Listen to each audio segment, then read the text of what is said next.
matin à tous.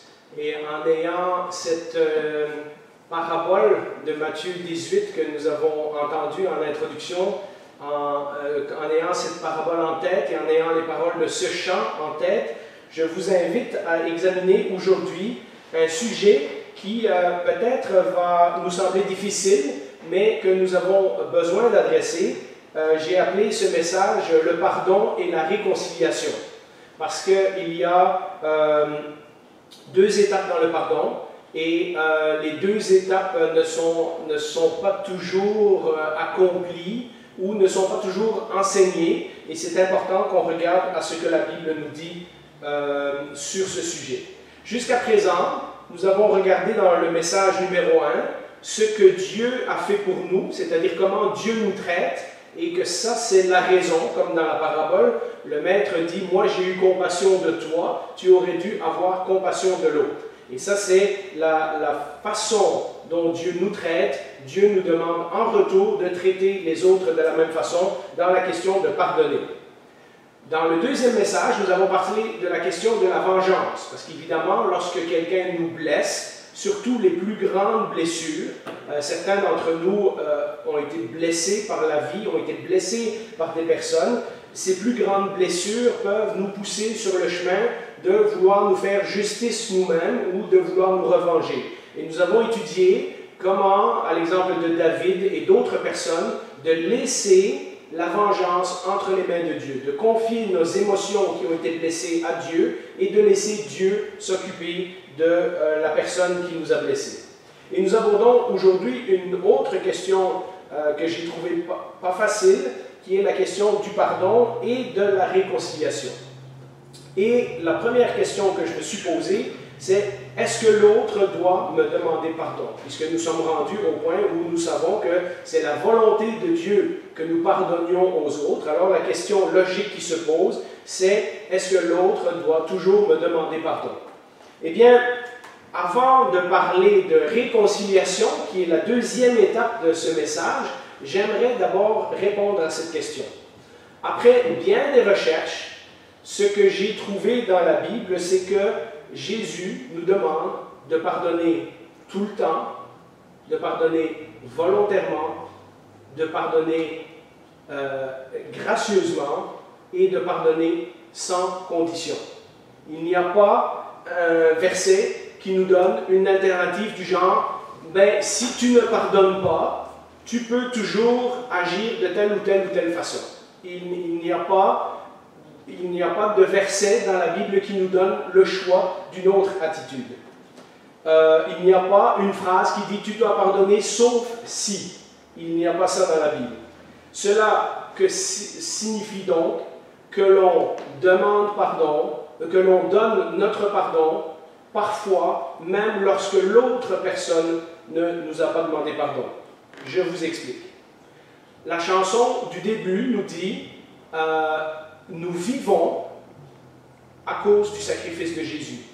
Hein, vous avez entendu dans le refrain en toi je vis à cause de ce que Jésus a fait pour nous. Eh bien, nous sommes vivants parce que quelqu'un a décidé de nous accorder le pardon de nos péchés. Et Dieu nous demande, à notre tour, d'avoir cette même attitude envers les autres. Vous vous rappelez, on a lu Matthieu 18 plusieurs fois dans les dernières semaines, on l'a encore entendu en introduction, mais revenons au verset 21 et au verset 22, qui introduit la parabole de Jésus, parce que c'est suite à cette question de Pierre que Jésus va donner sa parabole. Alors Pierre s'approcha de Jésus et lui dit « Seigneur, combien de fois pardonnerai-je à mon frère lorsqu'il péchera contre moi? Est-ce que ce sera jusqu'à 7 fois? » Et Jésus lui dit, et vous connaissez cette réponse, « Je ne te dis pas jusqu'à 7 fois, mais jusqu'à 70 fois 7 fois. » Jésus précise dans cette parabole que normalement, à chaque fois que ton frère ou ta sœur a péché contre toi, tu dois lui pardonner. Alors, vous me direz, Jean-Philippe, c'est très exigeant ce que tu dis là.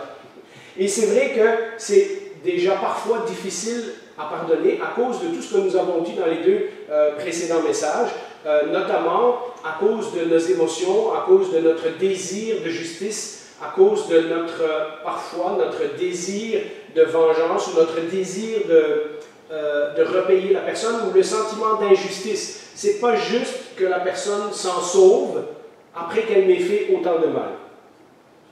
Mais que se passe-t-il? Donc c'est déjà assez difficile de pardonner à une personne qui veut bien reconnaître ses torts. Mais que se passe-t-il lorsque quelqu'un ne reconnaît pas son péché ou, par exemple, n'est plus là pour que l'on puisse régler le problème? Parfois les gens déménagent, parfois les gens meurent, parfois les gens disparaissent de la circulation, quelqu'un vous a blessé, la personne n'est plus là pour que vous entendiez de sa part « Je suis désolé, je t'ai blessé, je te demande pardon ». Qu'est-ce qu'on fait dans ce temps-là? Eh bien, la Bible nous dit, et ces versets on les connaît, et souvent on ne pense pas à les appliquer dans le contexte du pardon, mais comme je le disais en parlant des fruits de l'esprit, lorsqu'on commence le fruit de l'esprit, c'est l'amour, eh bien l'amour et le pardon vont ensemble. On ne peut pas aimer quelqu'un contre qui on a de la rancœur. On ne peut pas aimer quelqu'un contre qui on tient de l'amertume dans notre cœur. Matthieu 5, 44 à 46, vous connaissez ces fameux versets du Sermon sur la montagne, mais lisons-les dans le contexte du sujet que nous sommes en train de parler. Vous avez appris qu'il a été dit, tu aimeras ton prochain et tu haïras ton ennemi. Ça, c'est la façon du monde. On aime ceux qui nous aiment, et quelqu'un qui nous blesse, ben, on a le droit de les détester. Mais moi, je vous dis, aimez vos ennemis. Bénissez ceux qui vous maudissent. Faites du bien à ceux qui vous haïssent. Et priez pour ceux qui vous maltraitent et qui vous persécutent, afin que vous soyez fils de votre Père qui est dans les cieux. Nous reviendrons sur ce verset la semaine prochaine, parce que je pense que c'est ce verset qui est la justification principale de pourquoi nous devons pardonner tout le temps, mais je ne veux pas aller trop en avance.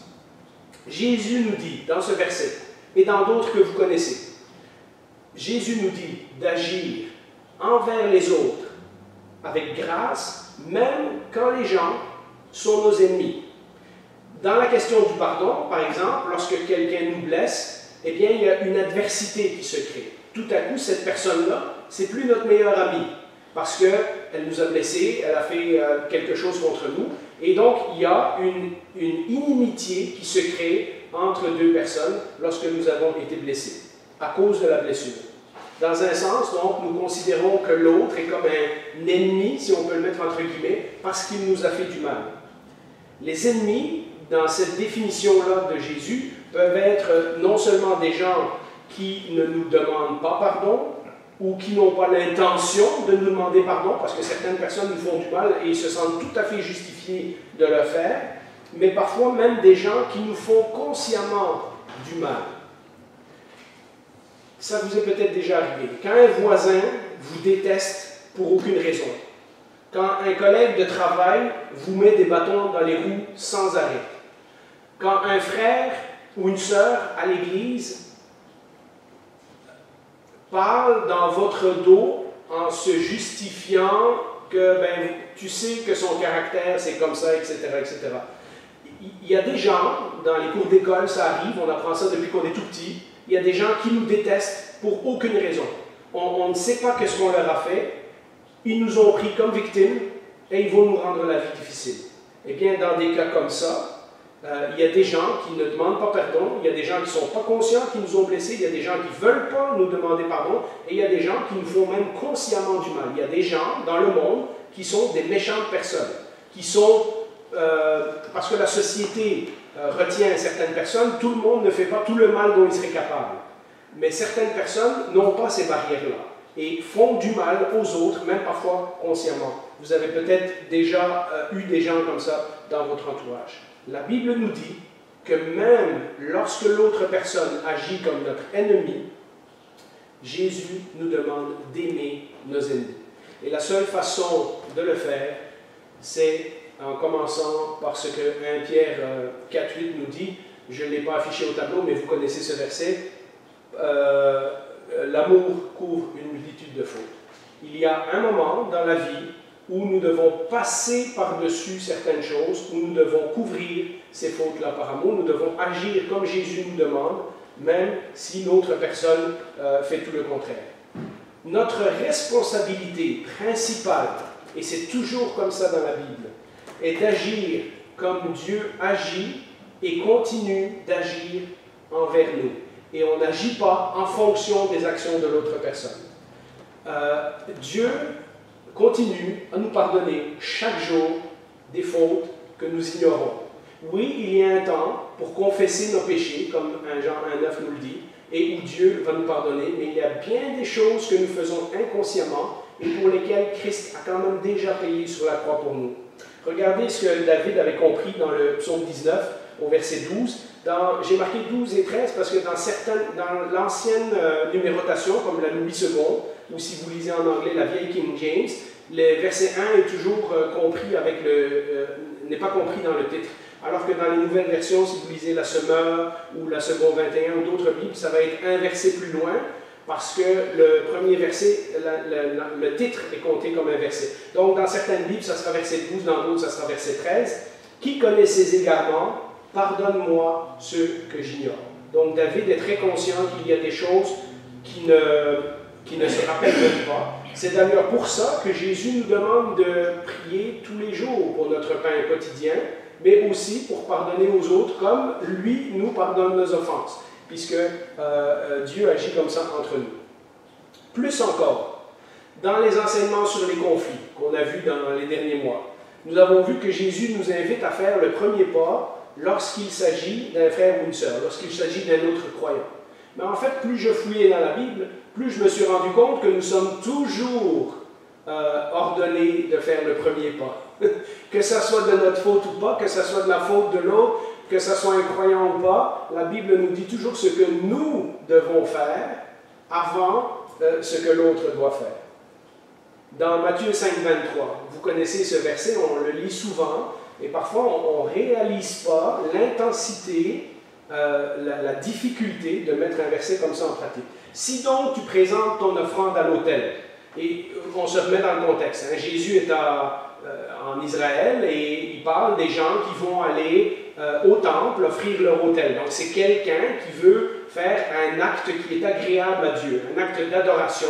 Il va porter son offrande à l'autel, au temple. Et que là, tu te souviennes que ton frère a quelque chose contre toi, et vous connaissez la suite du verset, hein?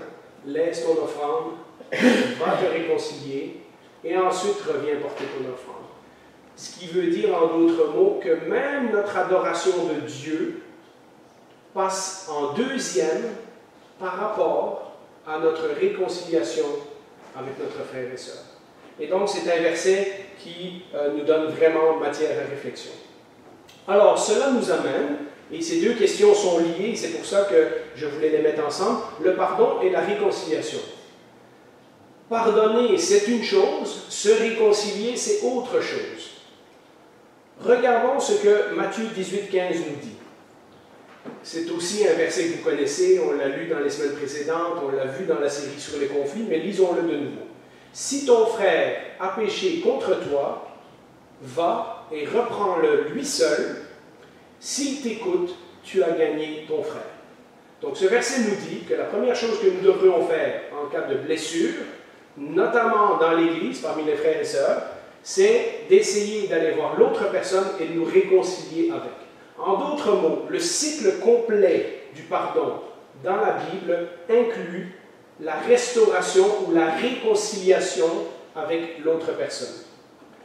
Le véritable pardon cherche à restaurer une relation qui a été brisée et à garder la relation quand cela est possible. On verra que ce n'est pas toujours possible. Le véritable pardon, donc, ne se satisfait pas simplement d'annuler la dette, comme on avait dit dans le premier message, mais cherche à aimer de nouveau, cherche à ce que la communion avec ce frère ou cette sœur ne soit pas définitivement brisée. Donc, idéalement, on aimerait, si l'autre personne lit la Bible et si l'autre personne comprend les mêmes versets de la même façon que nous, idéalement, lorsqu'un chrétien nous a blessés, on aimerait que cette personne reconnaisse sa faute, nous demande pardon, et ensuite on leur accorde notre pardon, et ensuite on travaille à restaurer la relation. Ça serait la façon idéale. On aimerait que l'autre personne fasse sa partie de la démarche pour que nous puissions lui accorder pleinement notre pardon, mais aussi, de nouveau, notre amour, notre amitié, notre confiance. Nous avons vu que si on se venge, ça, on ne peut pas le faire. Si on se venge de l'autre personne, on risque d'empirer la blessure qui nous a été faite plutôt que de la guérir. Donc, la réconciliation devient plus difficile. Parce que vous savez comment c'est, l'autre frère ou l'autre sœur entend qu'on parle dans son dos, et là, tout à coup, eux, ils ont une raison d'être fâchés, même s'ils ont oublié que c'est eux qui nous ont blessés la première fois, et puis ça escalade, et ça escalade, et ça escalade. On en a parlé dans les conflits, ce sont des choses qu'on a vécues, ce sont des choses qu'on connaît, ce sont des choses que nous avons besoin de revoir et revoir et revoir. Donc, si on se venge, on désobéit au commandement de Dieu, et on ne répare pas la relation.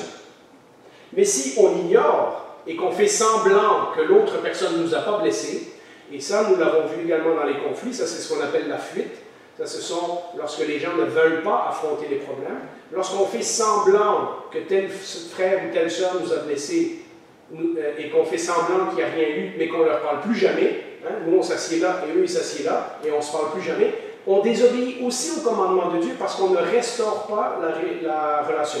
On ne va pas jusqu'à la réconciliation. Si en dedans, la situation est en train de nous détruire, nous devons aller voir l'autre personne, la confronter, lui dire qu'elle nous a blessés. C'est ce que Jésus dit dans tous ces versets-là. Si ton frère a péché contre toi, va et reprends-le. Et s'il t'écoute, tu as gagné ton frère. Donc, idéalement, le Seigneur nous dit, laisse pas traîner un problème, essaye de le régler, essaye de restaurer la relation entre vous deux.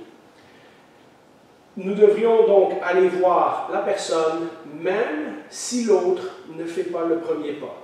Hein? Si ton frère a péché contre toi, reprends-le seul à seul. S'il t'écoute, tu as gagné ton frère. Donc, nous devrions faire le premier pas. On devrait essayer, dans la mesure du possible, d'aller voir l'autre personne, de leur expliquer qu'ils nous ont blessés, et c'est possible de le faire, d'attendre qu'ils reconnaissent leur faute, qu'ils nous demandent pardon, et ensuite de travailler à restaurer la relation. Pourquoi on doit agir comme ça? Eh bien, quand on regarde le sacrifice de Jésus, nous remarquons que le pardon a été gagné pour nous à la croix, alors que nous étions encore pécheurs. Avant même que nous faisions quoi que ce soit pour mériter quelque chose de la part de Dieu, Christ est déjà mort sur la croix pour gagner notre pardon. Mais pour profiter pleinement des résultats de ce pardon, c'est-à-dire la réconciliation avec Dieu, parce que nous pouvons savoir que Jésus est mort sur une croix pour nous, puis que ça ne nous fait absolument rien. Ne pas reconnaître que c'est pour nous, ne pas reconnaître que nous sommes fautifs, ne pas reconnaître que nous sommes coupables. Donc, pour profiter pleinement des effets, des conséquences de ce pardon, c'est-à-dire la réconciliation, le fait que nous devenons enfants de Dieu, la vie éternelle, la participation dans l'Église, etc., etc., nous devons reconnaître nos péchés et nous devons recevoir le pardon de Dieu. Donc, vous comprenez, le pardon, il est déjà là, mais pour que ça fasse effet dans notre vie, nous devons reconnaître notre péché et nous devons accepter ce pardon. D'ailleurs, la Bible nous dit que pour ceux qui refusent d'accepter ce pardon de Dieu, il ne reste qu'une seule chose, eh bien, c'est le jour du jugement. Ils devront rendre compte de leurs actes devant Dieu directement. Si on refuse le pardon, à ce moment-là, il ne reste que la justice de Dieu. Et donc, le Seigneur nous montre comment il agit envers nous, et il nous demande en même temps d'agir de la même façon avec d'autres personnes. Maintenant, cela m'amène à une troisième question. Quand la réconciliation n'est pas possible? Parce que idéalement, on devrait essayer de restaurer des relations, et lorsque les fautes ne sont pas graves, c'est plus facile à faire. Mais il y a parfois des fautes graves qui sont commises contre nous, et où la réconciliation, à cause de toutes sortes de circonstances, n'est tout simplement pas possible. Parfois, ce n'est juste pas possible de rétablir une relation ou de revenir comme avant, soit parce qu'on n'a plus de contact avec l'autre personne. Parfois, les gens, comme je disais, déménagent, changent de pays ou disparaissent de la circulation. On ne les voit plus jamais. On aimerait aller leur dire, mais on ne peut pas. Parfois, les gens décèdent. Certains d'entre nous auraient aimé régler des choses avec quelqu'un, mais la personne n'est plus là. Fait que là, on ne peut plus le faire. Parfois, les gens quittent l'Église. Parfois, les gens ne se sentent tout simplement pas coupables. Il y a des gens qui prennent des décisions qui nous blessent terriblement, et pour eux, ça ne signifie absolument rien. Parfois, les gens ne veulent pas demander pardon. Il y a des gens qui s'entêtent à dire qu'ils avaient raison, même lorsqu'ils nous ont blessés. Et puis, on ne peut rien faire d'autre. On a essayé d'aller les voir, on a essayé de réconcilier, mais ça ne marche pas.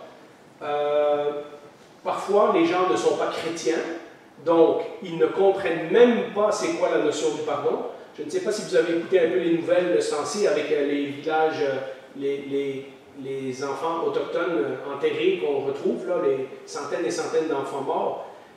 J'ai écouté au moins 5 émissions, tout le monde parlait d'excuses, de s'excuser, de présenter des excuses, mais personne ne parlait de pardon. J'ai trouvé ça hallucinant de dire « Ah, il faudrait que le pape s'excuse au nom de l'Église catholique. Ah, il faudrait que les évêques s'excusent, présentent des excuses. » Non, non, non, c'est pas ça. La Bible nous dit qu'il y a un moment où tu dois reconnaître tes fautes, dire que tu as fait du mal et demander, en espérant qu'ils vont te le donner, demander le pardon de l'autre personne. Mais le monde, pour eux, c'est « Ah, je m'excuse, hein?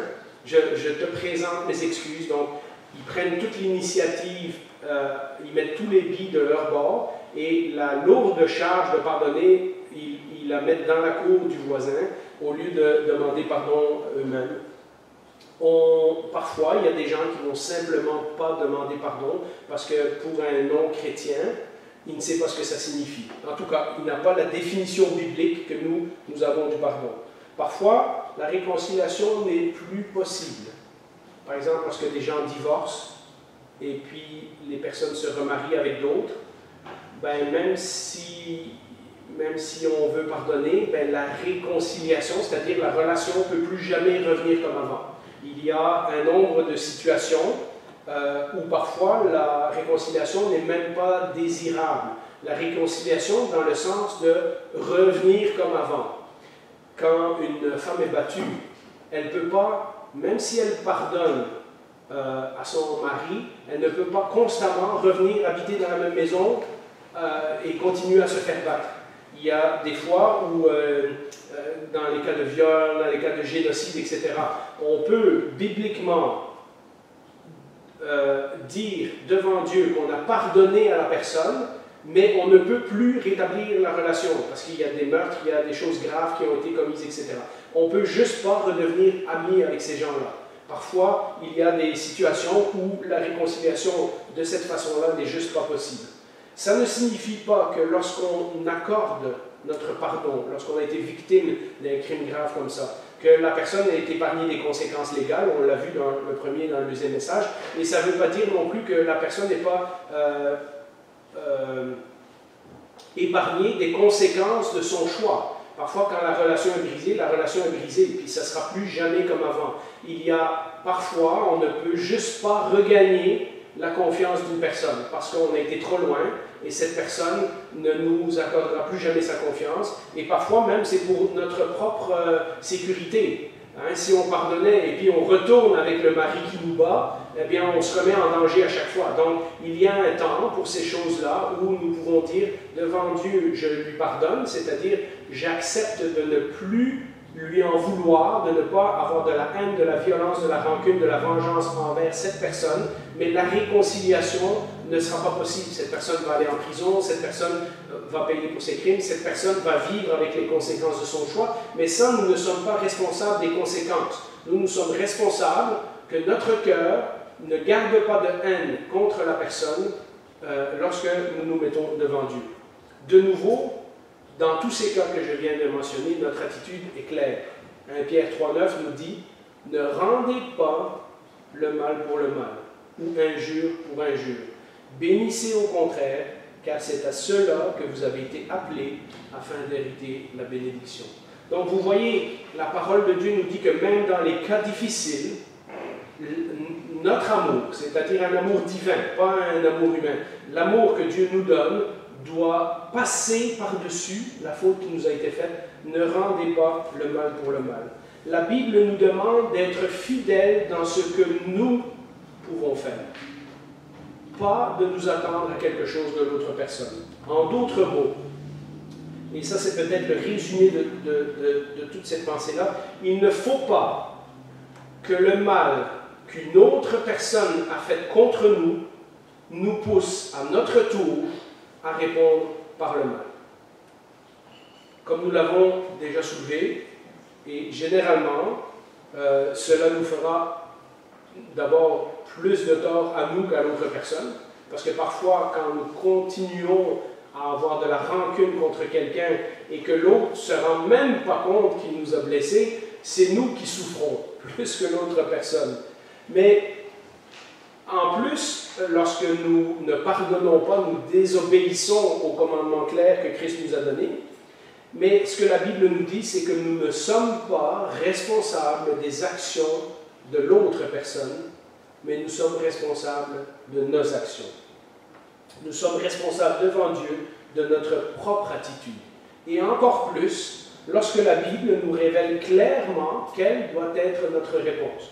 Nous l'avons lu depuis plusieurs semaines dans la parabole de Matthieu 18 et dans tous les versets. Notre réponse, c'est pardonner. Il n'y a pas une attitude entre les deux. Il n'y a pas une attitude neutre. C'est ce que le Seigneur nous demande de faire. Nous ne pouvons pas changer l'autre personne, mais nous pouvons laisser Dieu nous changer. Alors, cela m'amène, puisque les cas qu'on a cités précédemment, espérons, ce ne sont pas toujours des cas qu'on rencontre à l'Église, mais qu'est-ce qui se passe dans une Église? Qu'est-ce qui se passe pour la réconciliation dans l'Église? Qu'est-ce que Dieu veut idéalement pour son peuple, pour sa communauté? Comment on devrait se traiter entre chrétiens au niveau du pardon et de la réconciliation? Donc, comme on vient de le dire, idéalement donc, et c'est visible lorsque Dieu travaille dans une Église, ce sont des choses que l'on voit. C'est idéalement donc, on devrait aller voir notre frère ou notre sœur, lui dire qu'ils ont commis un péché contre nous, que cette personne reconnaisse ses fautes, que cette personne nous demande pardon, qu'on accorde notre pardon et qu'on travaille sur restaurer la relation.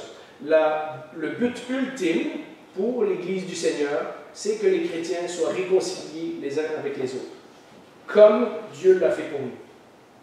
Mais si cela n'arrive pas, parce que parfois aussi dans l'Église, ça va arriver que quelqu'un nous fait du mal et ne reconnaît pas son péché et ne reconnaît pas sa faute, etc. Alors, si nous avons fait notre part, que nous avons agi selon le commandement de Jésus, la Bible nous donne de nouveau des instructions à ce sujet, on va le voir dans quelques minutes. Comme on l'a vu dans la série sur les conflits, si le péché est grave et menace l'Église, c'est-à-dire que le péché est assez grave entre deux frères et sœurs que ça pourrait causer une division, comme dans Évodie et Syntyche dans Philippiens 4 par exemple. Eh bien, nous avons, vous connaissez le verset de Matthieu 18, nous devons alors aller confronter cette personne avec plusieurs témoins, et si la personne n'écoute pas, il faut le dire à l'Église, etc. Et puis là, il y a un temps pour la discipline de l'Église.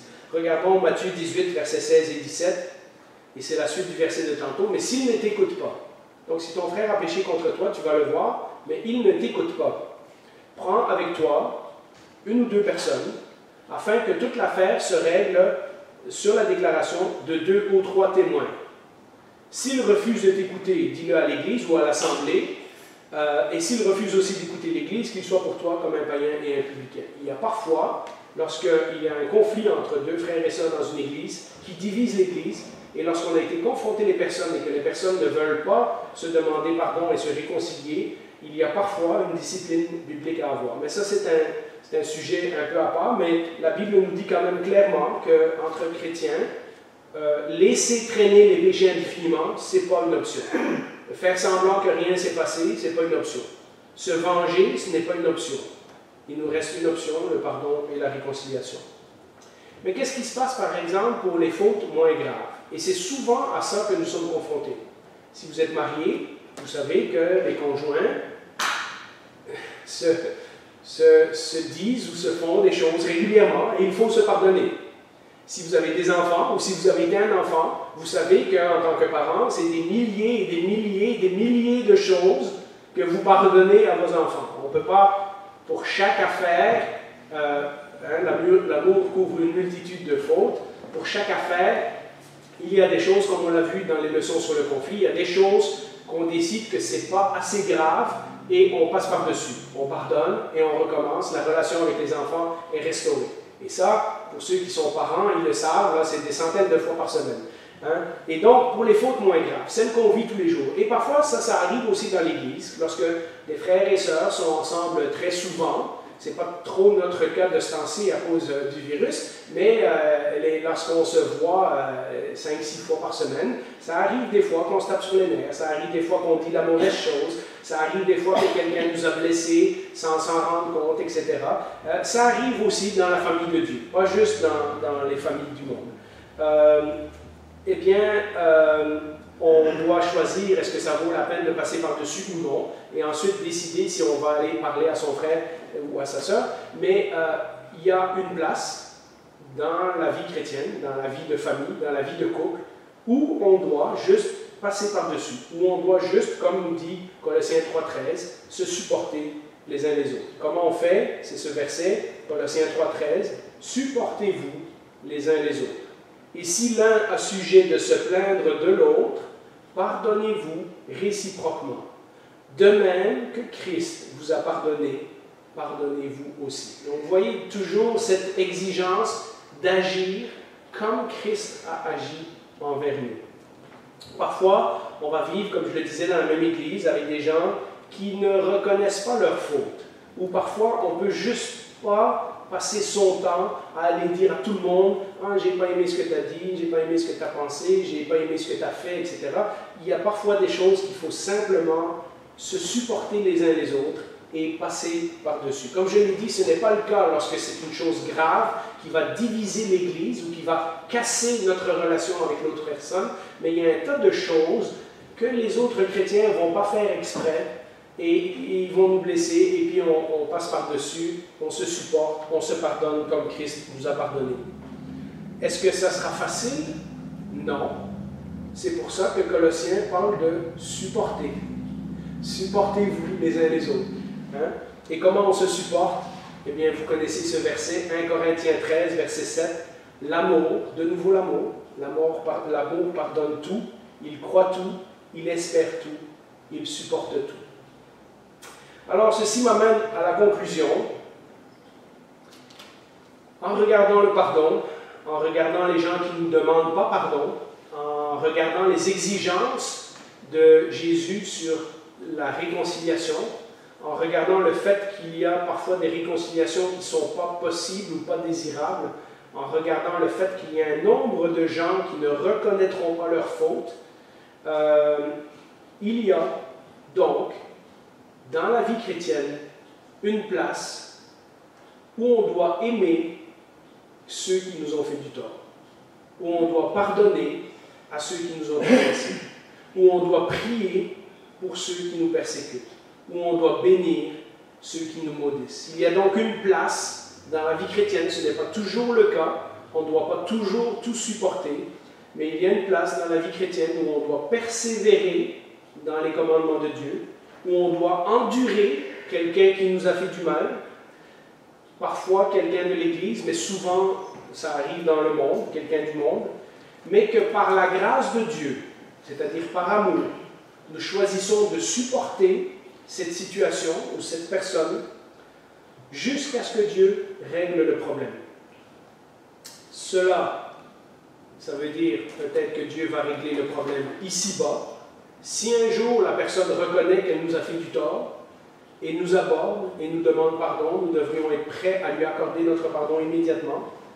Mais cela peut être aussi un jour que Dieu va régler le problème seulement dans sa présence, lorsqu'il va nous consoler de nos larmes et lorsque l'autre personne qui aura refusé le pardon et la réconciliation sera jugée pour ses actions. Alors, je me dis, oui, c'est difficile de pardonner à quelqu'un qui ne veut pas demander pardon. C'est difficile de pardonner à quelqu'un qui ne reconnaît pas ses fautes. C'est difficile d'aimer quelqu'un qui nous a fait du mal et qui n'a pas l'impression qu'il nous a fait du mal. Ce que Jésus nous demande, c'est exigeant, c'est difficile, mais je me dis tant qu'à souffrir, tant qu'à être triste, tant qu'à trouver ça difficile, n'est-il pas mieux de souffrir en faisant la volonté de Dieu? Et c'est exactement ce que Pierre nous dit. Il est mieux de souffrir en faisant la volonté de Dieu, c'est-à-dire pardonner à la personne qui nous a fait du mal, plutôt que de souffrir à cause de notre rancune, à cause de notre amertume, à cause de notre colère, à cause de notre haine, à cause de notre sentiment d'injustice, à cause de notre désir de vengeance. Parce que éventuellement, chers frères et sœurs, lorsque nous faisons le choix du pardon, lorsque nous faisons le choix d'obéir à ce que Jésus nous demande, et lorsque nous faisons le choix de persévérer dans l'amour, même si l'autre personne ne veut rien savoir, eh bien, ultimement, Dieu transformera la situation ou Dieu nous transformera. Alors, sur ça, je vous invite à un mot de prière.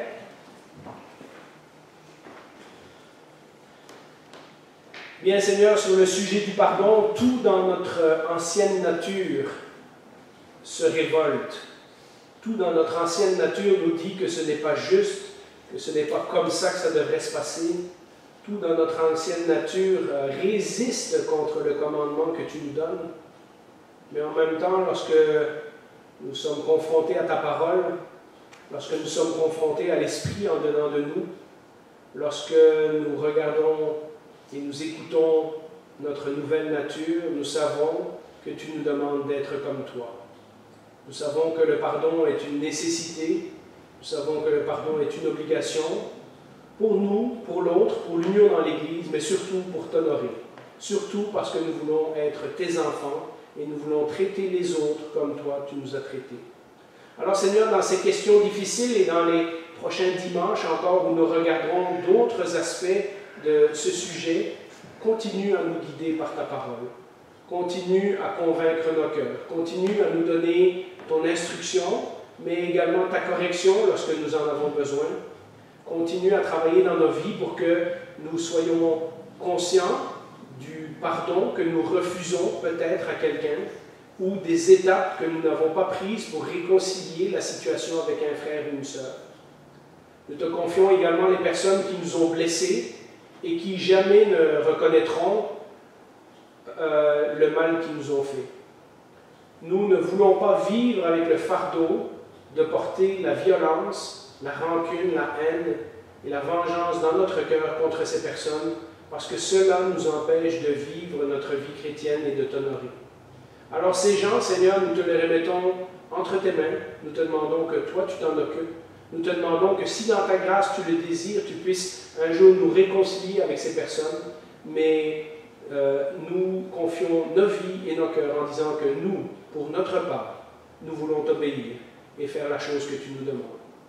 Alors Seigneur, pour ceux d'entre nous qui vivent une situation comme ça, eh bien, transforme la situation ou transforme nos cœurs. Au nom de Jésus, nous te prions. Amen. Amen.